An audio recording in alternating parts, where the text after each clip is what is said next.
اعوذ باللہ من الشیطان الرجیم بسم اللہ الرحمن الرحیم الحمد للہ رب العالمین والصلاة والسلام علی سید الانبیاء والمرسلین وعلی آلہ الطیبین الطاہرین واللعنۃ الدائمہ علی اعدائہم اجمعین اما بعد فقد قال اللہ سبحانہ وتعالی فی کتابہ المجید بسم اللہ الرحمن الرحیم ادع الى سبیل ربک بالحکمت والموعظۃ الحسنہ وجادلہم باللتی ہی احسن صدق اللہ العلی العظیم۔ اللہ سبحانہ و تعالیٰ ارشاد فرما رہے کہ اپنے رب کے راستے کی طرف بلائیے دانائی سے، اچھے واعظ و نصیحت سے اور اچھے مناقشہ اور مناظرہ سے۔ قرآن کی ان خوبصورت قواعد اور مفاہیم کو سامنے رکھتے ہوئے کوشش کریں گے کہ حق کو دوسرے لوگوں تک پہنچانا جو ان کا حق ہے اس کو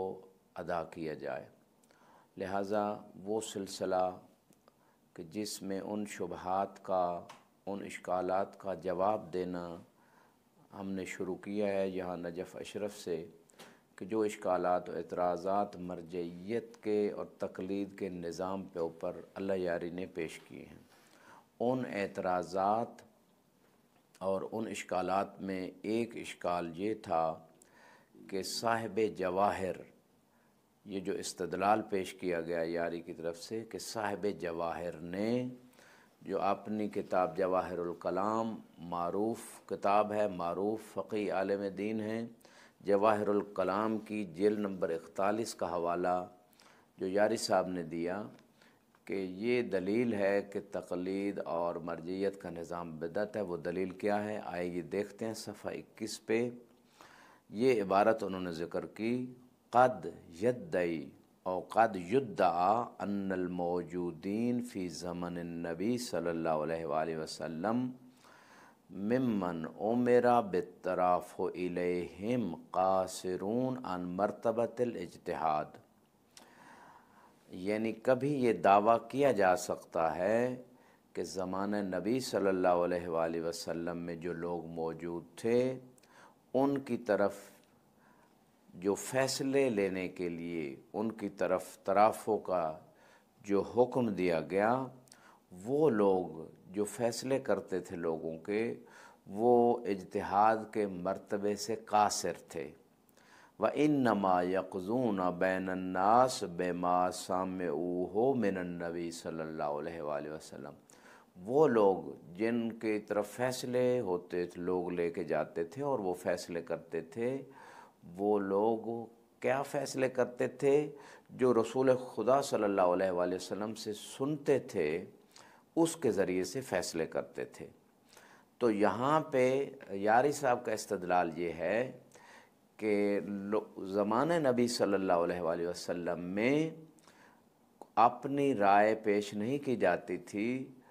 بلکہ لوگ جو ہیں وہی بات لوگوں کو بتاتے تھے، جو حدیث رسول ہوتی تھی وہی حدیث رسول ہی سناتے تھے لوگوں کو۔ تو اس سے انہوں نے کہا کہ مرجعیت بدعت ہے۔ جواہر الکلام محمد حسن نجفی رحمہ اللہ کی جزء نمبر 41، چاپ مؤسسۃ النشر الاسلامی، یہاں پر صفحہ نمبر 21 فرماتے ہیں صاحب جواہر بہت بڑے مجتہد ہیں۔ ان الموجودین فی زمن النبی صلی اللہ علیہ وآلہ وسلم ممن امر بالترافع الیہم، جو حضرات ائمہ طاہرین علیہم الصلاۃ والسلام کے زمانے میں تھے، اصحاب ائمہ، جن کے متعلق مقبولہ عمر بن حنظلہ میں حکم ہے کہ مخاصمات میں آپس میں نزاع ہو تو ان کے پاس فیصلہ کے لیے جاؤ، ان کو قاضی بناؤ، ٹھیک ہے نا۔ قاصرون عن مرتبۃ الاجتہاد، یہ مجتہد نہیں تھے، اس زمانے میں اجتہاد تھی نہیں۔ وَإِنَّمَا يَقْضُونَ بَيْنَ النَّاسِ بِمَا سَمِعُوهُ مِنَ النَّبِيِّ صلی اللہ علیہ وآلہ وسلم، اچھا وہ لوگوں کے درمیان قضاوت کرتے تھے، فیصلے سناتے تھے صرف احادیث کے بنا پر، کہتے تھے حدیث میں یہ ہے، کہتے تھے حدیث میں یہ ہے، یہ آپ کا حق بنتا ہے، یہ حدیث میں یہ ہے، آپ کا حق یہ بنتا ہے، ٹھیک ہے نا۔ یہ مجتہد نہیں تھے، یہ حدیث سنا کر، فتویٰ سنا کر نہیں، اجتہاد سنا کر نہیں، نقل حدیث کر کے فیصلے سناتے تھے۔ اس دعوے کا رد یہ ہے کہ سب سے پہلی تو بات یہ ہے کہ شیخ صاحب الجواہر نے یہ جو بات پیش کی ہے یہ کوئی روایت نہیں ہے کہ آپ روایت سے استدلال کر رہے ہیں، ٹھیک ہے، اور اس سے آپ جو ہے نا وہ ایک مرجعیت کی بدعت ثابت کر رہے ہیں۔ ایک طرف آپ کہتے ہیں کہ روایت اور آیت کے بغیر استدلال و استنباط نہیں ہو سکتا، اور خود آپ ایک عالم کی بات سے استدلال کر رہے ہیں، تو یہ تو آپ خود اسی لائن پہ آ گئے جس لائن کو آپ سمجھ رہے ہیں کہ یہ باطل ہے اور بدعت ہے، خود آپ یہ نمبر ایک۔ نمبر دو، صاحب الجواہر نے یہ بات کوئی اپنا مبنا اور اپنا نظریہ نہیں بیان کیا، ان کے جملے سے کیا ہے، قد یدعا ان الموجود، کوئی دعویٰ یہ کر سکتا ہے، وہ یہ نہیں کہہ رہے کہ یہ میرا دعویٰ ہے اور میرا نظریہ ہے کہ کوئی فقاہت اور اجتہاد نہیں تھا اور مرجعیت نہیں تھی اور تقلید نہیں تھی، یہ معنی تو اس بات سے وہ ثابت نہیں کرنا چاہتے اور نہ ہی ان کا مبنا ہے۔ اگلی بات کی طرف آتے ہیں، اگلا ملاحظہ آپ کے استدلال پہ کہ اس عبارت سے کیا جو آپ ثابت کرنا چاہتے ہیں وہ کیا ہو سکتا ہے؟ کیا کہہ رہے ہیں کہ رسول خدا میں جو قضاوت ہوتی تھی، جو فیصلے ہوتے تھے، جو جج ہوتے تھے، جو قاضی ہوتے تھے، کوئی یہ دعویٰ کر سکتا ہے کہ وہ تو اجتہاد و فقاہت کا وہ استنباط، وہ استدلال نہیں جانتے تھے، بس وہ جو رسول اسلام سے مثلا کسی مسئلے میں فیصلہ سنا، کسی مسئلے میں روایت حدیث سنی، وہی بیان کر دیتے تھے، تو اس زمانے میں یہ نہیں تھا۔ تو جج کے لیے یہ شرط نہیں، یعنی صاحب جواہر یہ ثابت کرنا چاہتے ہیں کہ جج اور قاضی بننے کے لیے اجتہاد و فقاہت شرط نہیں ہے، حالانکہ سب اغلب علماء نے صاحب جواہر کے علاوہ، اور شاید ایک آدھ کوئی اور ہوں، سب نے کہا ہے کہ قاضی وہ بن سکتا ہے، جج وہ بن سکتا ہے شرعی طور پہ کہ جو خود صاحب نظر ہو، خود صاحب استدلال ہو، خود مجتہد اور فقیہ ہو۔ صاحب الجواہر اس نظریے کے رد میں اپنا نظریہ یہ پیش کر رہے ہیں کہ ضروری نہیں ہے کہ وہ فقیہ ہو، بلکہ تقلید سے بھی اگر کسی مجتہد کے فتاوے کے ذریعے سے بھی لوگوں کے درمیان جو جھگڑے ہیں اس کا فیصلہ کر دے تو تب بھی وہ ایز اے قاضی شرعی طور پہ ٹھیک ہے، اس میں کوئی اشکال نہیں ہے، یہ بات ثابت کرنا چاہتے ہیں۔ یعنی بحث ہے قاضی میں، تقلید اور مرجعیت کی بات ہی نہیں ہے یہاں پہ۔ آپ کا دعویٰ ہے کہ مرجعیت بدعت ہے، اور یہاں دلیل جو دی جا رہی ہے وہ قاضی مجتہد ہونا چاہیے یا غیر مجتہد بھی بن سکتا ہے،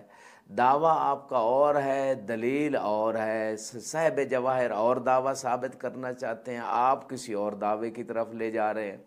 تو پہلے تو یہ بالکل یعنی جو دعویٰ ہے اس کے مطابق یہ بات ہی نہیں ہے، اور دعویٰ کوئی اور ہے اور اس کی یہ دلیل ہے، آپ کسی اور دعوے کی دلیل کو کسی اور دعوے میں لے جا رہے ہیں، تو یہ کون سا علم ہے اور یہ کون سا فن ہے؟ اور اس کے بعد جو آخر میں بات کرنا چاہتا ہوں کہ وہ جو قاضی ہوتے تھے اس زمانے میں اجتہاد سے قاصر تھے، یعنی اس زمانے میں جو لوگ فیصلہ کرتے تھے ان کے پاس اتنی وسعت نہیں تھی کہ وہ مسئلہ اجتہاد کے، یعنی جو عمومی لوگوں کے فیصلے اپنے اپنے علاقوں میں یا جہاں بھی وہ اپنے عشیروں میں جہاں بھی کرتے تھے، وہ اس مرحلہ اجتہاد پہ نہیں تھے۔ جیسے ابن عباس کے پاس اتنی روایات تھیں اور وہ کسی نتیجے تک جا سکتے تھے، یا ابان ابن تغلب کی بات لے لیں،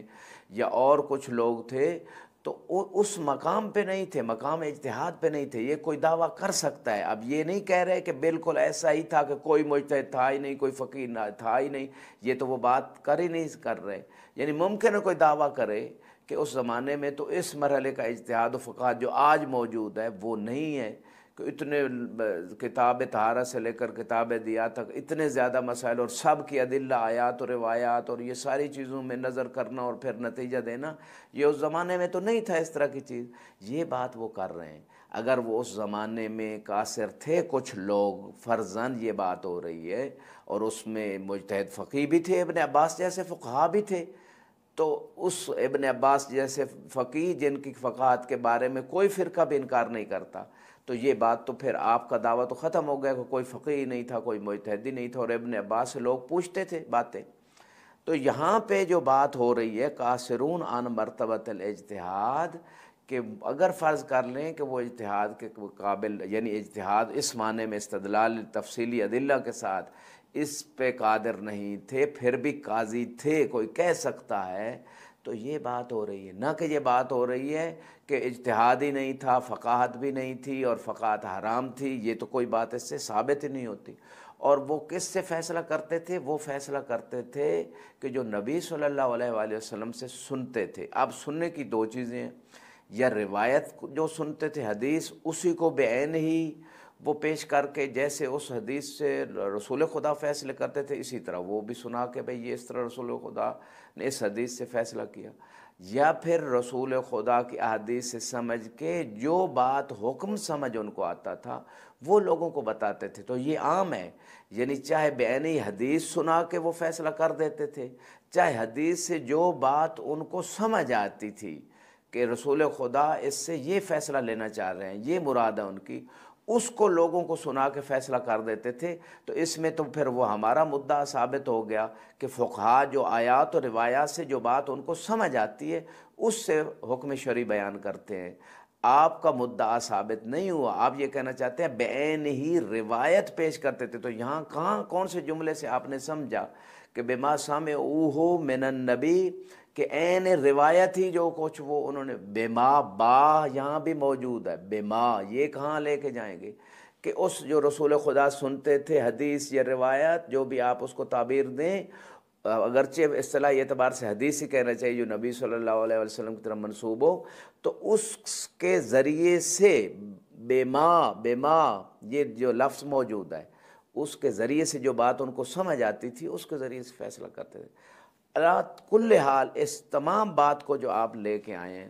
اس سے آپ کا مدعا قطعاً ثابت نہیں ہوتا، اور نہ ہی یہ صاحب جواہر کی رائے اور نظریہ ہے جو آپ ان کی طرف نسبت دے رہے ہیں، اور نہ ہی اس کلام کا تعلق جو ہے مرجعیت اور تقلید سے ہے، اس کا تعلق بحث قضاوت سے ہے، اور نہ ہی یہ صاحب جواہر کا نظریہ ہے۔ تو یہ سارے مفاسد جو آپ نے استدلال پیش کیا آپ کی بات پہ لازم آتے ہیں، اور استدلال آپ کا بالکل استدلال کہا ہی نہیں جا سکتا، مدعا کے مطابق بھی نہیں، اور نہ ہی یہ استدلال ہے۔ اور پھر آخر میں آپ نے یہ بھی نتیجہ دیا کہ بھئی یہاں پہ جو فقہا اس مقام پہ بھی یہاں فقہا سے مراد جو من کان من الفقہا والی روایت ہے، وہاں فقہا سے مراد روایت بتانا ہے۔ آپ نے اس نتیجے سے اس میں بھی یہی فٹ کیا اس روایت میں نتیجہ کہ فقہا جو روایت معصوم بتاتے ہیں، اور تقلید سے مراد بھی بعینی روایت بتانا ہے سائل کو، نہ کہ اپنا نظریہ جو اس روایت سے سمجھا ہے۔ تو اس واقعے سے آپ نے اس روایت کی تفصیل اور تشریح اور شرح بیان کی ہے، تو یہ بھی غلط ہے۔ جب یہ واقعہ ہی اس کا تعلق تقلید اور مرجعیت اور اجتہاد سے نہیں ہے، تو پھر آپ نے اس واقعے سے جو نہ روایت ہے نہ کچھ ہے، اس واقعے سے اس روایت کی شرح اور تفسیر بیان کی ہے، تو یہ بالکل ثابت نہیں ہے۔ انشاءاللہ آئندہ حلقوں میں مزید ادلہ کے ساتھ مرجعیت کا شرعی ہونا ثابت کریں گے، اور مرجعیت کے بدعت کے تمام استدلالات کو باطل کریں گے۔ وما توفیقنا الا باللہ والحمد للہ رب العالمین۔